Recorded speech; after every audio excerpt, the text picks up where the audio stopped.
Hi කොහොමද ඔයාලට?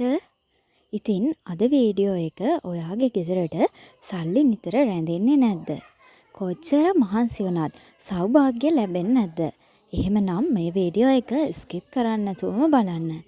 අද මම කියන්නේ අනේ සිංහල බෞද්ධ සංස්කෘතියට අනුව ශ්‍රියා කාන්තාව සෞභාග්‍ය ධනය සැනසීම ඔයාගේ නිවසට වඩින්න අනිවාර්යෙන්ම කරන්න ඕන දේවල් කීපයක් ගැනයි.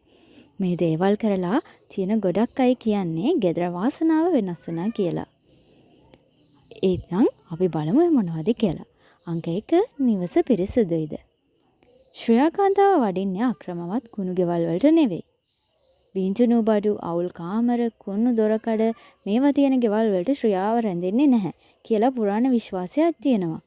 විශේෂයෙන් දොරකඩ සවසට අතු ගාලා පිරිසිදුව තබා ගන්න. අංක 2 සවසට පහන් පත්තු කරනවද? සවස 6ත් 7ත් අතර බුදු පහනක් හෝ දේව පහනක් ශ්‍රද්ධාවෙන් පත්තු කිරීම ශ්‍රියා ආකර්ෂණය කරන බලවත් පුරුද්දක් කියලා කියනවා. පහන් පත්තු කරද්දී සෞභාග්‍ය සැනසීම සාමය මතක් කරලා හිතන්න. අංක 3 තමයි මුළුතැන්ගේ. මුළුතැන්ගේ කියන්නේ ධනයේ මූලස්ථානය. මුළුතැන්ගේ අපිරිසිදුයි නම් ධනය ගේ රැඳෙන්නේ නැහැ කියලා පැරණි අය කියනවා. ඉතින් ආහාර නාස්ති කරන්න එපා. බත්පතට ගරු කරලා භාවිතා කරන්න.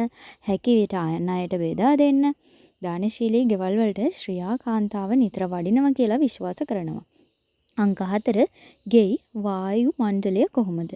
නිතර කෑ ගැසීම්, නිතර වෛර, නිතර අසමගිය මෙවැනි ගෙවල් වල ශ්‍රියා කාන්තාව රැඳෙන්නේ නැහැ.